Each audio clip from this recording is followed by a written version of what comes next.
because they can't be humble.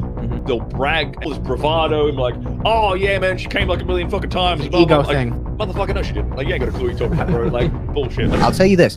I love your content because speaking from a guy who was there when I wanted that firsthand knowledge of like how to perform well in bed, like how a man should perform in bed, I never found what I was looking for. I never found anything that actually set my mind at ease, or rather I'd say I never found anything that seemed like it was practical or like it could be a legitimate game plan. The other problem is you come across a lot of female sex coaches that really throw you off if you're a young man because they start talking about like the spiritual side. They talk about their feelings and shit, man. Yeah.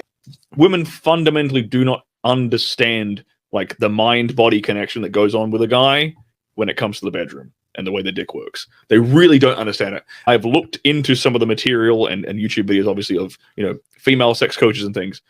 And I just sit there shaking my head when I go through it. I'm like, you don't understand what is going on in a guy's mind. You don't understand what's going on in a guy's body.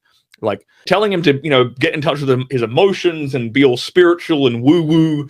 It's not going to help the guy because it's a feminine energy, really.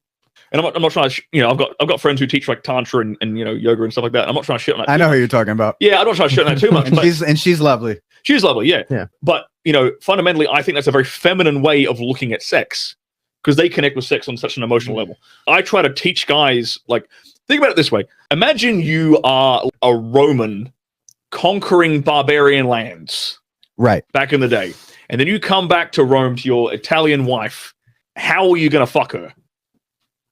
That kind of barbarian, passionate energy.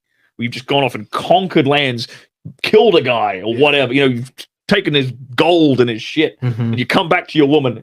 You haven't seen her in months. How are you going to fuck her then? That's the kind of raw, masculine sex energy that I'm trying to like instill in guys. Because fundamentally, that's what women want. Yeah, that's the kind of shit that gets them wet between the legs. That's what gets them to climaxing, and that's what they fantasize about. Right. You know, and it's not.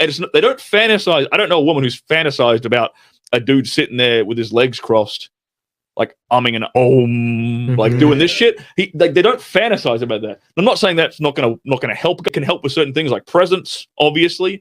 But fundamentally, like I try to teach guys, you know, how to be a lot more quote unquote masculine in the way that they approach sex. Yeah. And a lot of times when you're growing up, you're not getting the honest game or having the honest conversation about how women like to be fucked.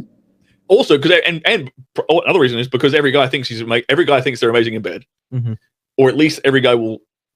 If you ask a guy, this is why guys can't really give other guys, their brothers and friends, they can't be honest because they can't be humble. They'll brag and be all this bravado and be like, oh yeah, man, she came like a million fucking times. The ego thing. Motherfucker, no, she didn't. Like, you ain't got a clue what you're talking about, bro. Like, bullshit. Like,